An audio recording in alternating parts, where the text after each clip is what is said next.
வணக்கம் ஃப்ரெண்ட்ஸ், விடாமுயற்சி நிச்சயம் வெற்றியை தரும்.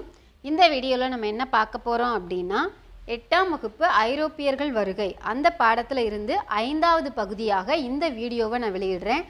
ஆங்கிலேயர்களை பற்றி எளிமையான 10 வினாக்களை மட்டும் இந்த வீடியோவில் நம்ம பார்க்க போகிறோம் ஃப்ரெண்ட்ஸ். இதுக்கு முன்னாடி வெளியிட்ட 4 பகுதியுடைய லிங்க்கையும் டிஸ்கிரிப்ஷன் பாக்ஸில் கொடுக்குறேன் ஃப்ரெண்ட்ஸ். உங்களுக்கு தேவைப்பட்டால் நீங்கள் போய் செக் பண்ணுங்கள். வாங்க ஃப்ரெண்ட்ஸ், வீடியோக்குள்ளே போகலாம். ஆங்கில கிழக்கிந்திய கம்பெனியின் புகழ் வாய்ந்த வணிக மையம் எது? ஆங்கில கிழக்கிந்திய கம்பெனியின் புகழ் வாய்ந்த வணிக மையம் எது? புனித ஜார்ஜ் கோட்டை அப்படிங்கிறது தான் இதனுடைய ஆன்சர். புனித ஜார்ஜ் கோட்டை தான் ஆங்கில கிழக்கிந்திய கம்பெனியின் புகழ் வாய்ந்த வணிக மையமாக விளங்கியது. கொஸ்டின் நம்பர் 2, இங்கிலாந்து மன்னர் 2ஆம் சார்லஸ் திருமணம் செய்த போர்த்துகீசிய இளவரசியின் பெயர் என்ன?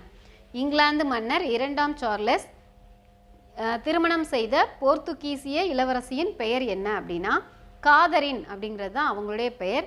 இவர்களின் திருமணத்திற்காக பம்பாய் நகரம் சீதனமாக கொடுக்கப்பட்டதாக வரலாறு இருக்குது. போர்த்துகீசிய இளவரசி காதரின் அப்படிங்கிறவங்கள திருமணம் செய்தது இங்கிலாந்து மன்னர் 2ஆம் சார்லஸ். இங்கிலாந்து மன்னர் 2ஆம் சார்லஸிடமிருந்து பம்பாய் தீவை குத்தகைக்கு பெற்றது யார்? சீதனமாக வந்த பம்பாய் தீவை இவர் குத்தகைக்கு விட்டிருக்காரு. அது யாருக்கு விட்டிருக்காரு அப்படின்னு பார்த்தீங்கன்னா, கிபி 1668 ஆங்கில கிழக்கிந்திய கம்பெனிக்கு ஒரு வருடத்திற்கு 10 பவுண்டுகள் வாங்கிக்கிட்டு ஆங்கில கிழக்கிந்திய கம்பெனிக்கு அவர் குத்தகைக்கு கொடுத்தாரு. இவர்கிட்ட குத்தகைக்கு வாங்கியது ஆங்கில கிழக்கிந்திய கம்பெனி வருடத்திற்கு 10 ஆண்டுகள் கொடுத்து குத்தகைக்கு பெற்றது.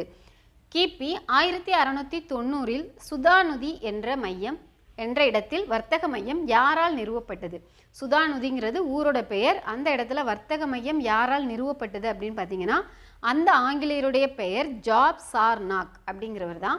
ஜாப் சார்னாக் அப்படிங்கிறவருடைய தலைமையில் நிறுவப்பட்ட வர்த்தக மையம் சுதாநுதி அப்படிங்கிற இடத்துல நிறுவப்பட்டது. எந்த ஆண்டு நிறுவப்பட்டது அப்படின்னு கேட்டாங்கன்னா, கிபி 1690 வருடத்தில் நிறுவப்பட்டது. கொஸ்டின் நம்பர் 5, கிபி 1698 கிழக்கிந்திய கம்பெனி எந்த 3 கிராமங்களிடமிருந்து ஜமீன்தாரி உரிமையை பெற்றது? எந்த 3 கிராமம்னு பார்த்தோன்னா, சுதாநுதி, காளிக்கட்டம் மற்றும் கோவிந்தப்பூர். இந்த 3 கிராமங்களில் இருந்து ஜமீன்தாரி உரிமையை கிழக்கிந்திய கம்பெனி வாங்கிருச்சு. அதுக்கப்புறமா அது கல்கத்தா நகரம் அப்படின்ற பெயரில் வளர்ச்சி பெற்றது. இந்த 3 கிராமங்களையும் இணைத்து கல்கத்தா அப்படின்னு பெயர் வச்சுருக்காங்க. அதுக்கப்புறம் அது மிகப்பெரிய வளர்ச்சி அடைந்தது. கொஸ்டின் நம்பர் 6, வில்லியம் கோட்டை எங்கு கட்டப்பட்டது? வில்லியம் கோட்டை அப்படிங்கிற கோட்டை எங்கு கட்டப்பட்டது அப்படிங்கிறது தான் கொஸ்டின். கிபி 1696 சுதாநுதி அப்படின்ற பகுதியில் ஒரு வலுவான கோட்டை கட்டப்பட்டது. 1696 1700 இருந்து தான் அதை வில்லியம் கோட்டைன்னு அழைத்தார்கள். அப்போ வில்லியம் கோட்டை எங்கே இருக்குது அப்படின்னா சுதாநுதி அப்படிங்கிற பகுதியில் இருக்குது. 1696 கட்டப்பட்டு 700 தான் பெயர் சூட்டப்பட்டது. கொஸ்டின் நம்பர் 7, பிளாசி போர் நடைபெற்ற ஆண்டு எது? பிளாசி போர் அப்படின்னு ஒரு போர் நடைபெற்ற ஆண்டு எதுன்னு கேட்டிருக்காங்க. கிபி 1757. ஆங்கிலேயர்களுடைய வரலாற்றில் ரொம்ப பிரசித்தி பெற்றது இந்த பிளாசி போர் ஒன்று. இன்னொன்று பக்சார் போர் அப்படிங்கிறது. கொஸ்டின் நம்பர் 8, பக்சார் போர் நடைபெற்ற ஆண்டு எது? இந்த பக்சார் போர் எந்த ஆண்டு நடைபெற்றது அப்படின்னு நம்ம பார்த்தோன்னா, அதுக்குரிய ஆன்சர் என்னன்னு பாருங்கள். கிபி 1764. கிபி 1764 பக்சார் போர் நடைபெற்றது. ஓகேவா? இந்த 2 போர்களும் ஆங்கிலேயர்கள் வரலாற்றில் மிகப்பெரிய திருப்பத்தை ஏற்படுத்திய ஒரு போர்னே நம்ம சொல்லலாம். எந்த 2 போர்களுக்கு பிறகு ஆங்கில கிழக்கிந்திய கம்பெனி ஒரு அரசியல் சக்தியாக மாறியது? அதுதாங்க இந்த 2 போரும்.